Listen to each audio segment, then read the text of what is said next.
Hey guys, I'm having laser tattoo removal and documenting my progress. It's been over 18 months since I started and I just had my 9th session. As a quick reminder, here's what my tattoo looked like before any sessions. Then if we skip forward to 4 sessions in, it's common not to see any real results before the 3rd or 4th session. And this is how it looked at the end of my last video, having done 6 sessions. A brief recap of the science. If you haven't seen my previous videos, a tattoo is made up of blobs of ink and a deep layer of the skin. The laser breaks the ink down into smaller particles, and it's your own immune system that deals with it a bit at a time. It's therefore good to do everything you can to support your immune system after a treatment, like getting plenty of sleep and eating well. I'd initially booked a block of 8 sessions with the Skin Clinic in London. The first 4 sessions were with a Q-switched laser. Then they upgraded to a Pico Way, which I had for my next 2 sessions. Since then, I've had 2 further sessions with the Pico Way. So session 7 was September 2020, and session 8 was 8 weeks later. The recovery is now very consistent. The blisters die down after about 72 hours. Then there's 2 to 3 days of scabs and 4 or 5 days with dry skin. This is straight after session 8. There's a lot more redness now and a bit of blood because the intensity of the laser has to increase with every session. After my block of 8 sessions was completed, she suggested that we wait 6 months to allow my body to remove as much of it as possible, and then we can reassess how many more sessions it's likely that I'll need. Apologies for not shaving my stomach before each picture, but that took me through to April 2021, having started this process in August 2019.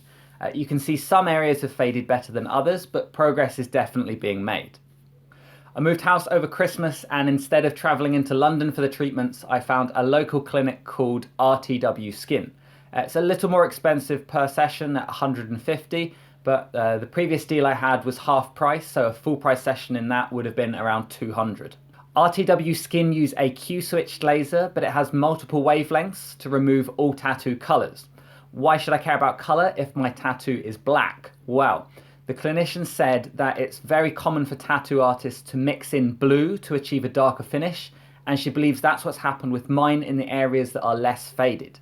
Their laser is also 10 Hz, meaning 10 zaps per second, compared to the 3 or 4 that I'm used to.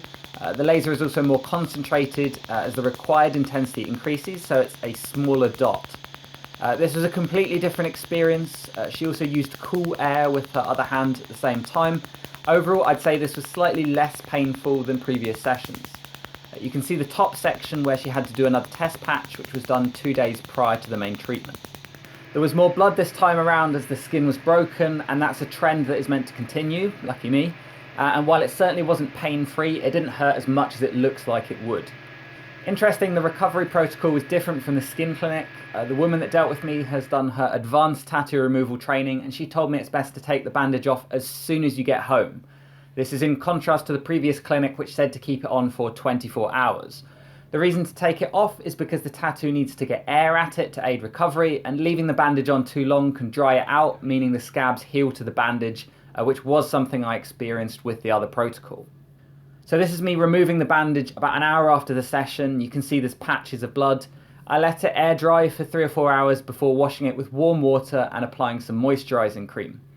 I wasn't quite as diligent with my recovery, and twice a day I'd wash it with warm water, pat it dry, apply either moisturising cream or a sachet of Fugera ointment with vitamin A and D, which she provided, and this is meant to limit scarring. After 7 days, most of the scabs had fallen off, but there was an underlying redness which gave the appearance of a darker tattoo. My skin tends to break out after a treatment, so apologies for it looking quite gross. The redness actually stayed for about 3 or 4 weeks before the area looked normal again. So this is the before and after for my 9th session. It genuinely feels like my tattoo is more visible after session 9, so I'm not sure what to make of that. Considering the pain I go through and the cost of it, it's starting to get frustrating to not see faster results. There was no obligation to book a block of sessions, so I'm just going to wait another few weeks and get the next one booked in. For now, I'm just taking it a session at a time. I might reassess around 12 sessions because that's going to be £1,500 worth of treatments, and I can't keep throwing money at this indefinitely. Thanks for watching.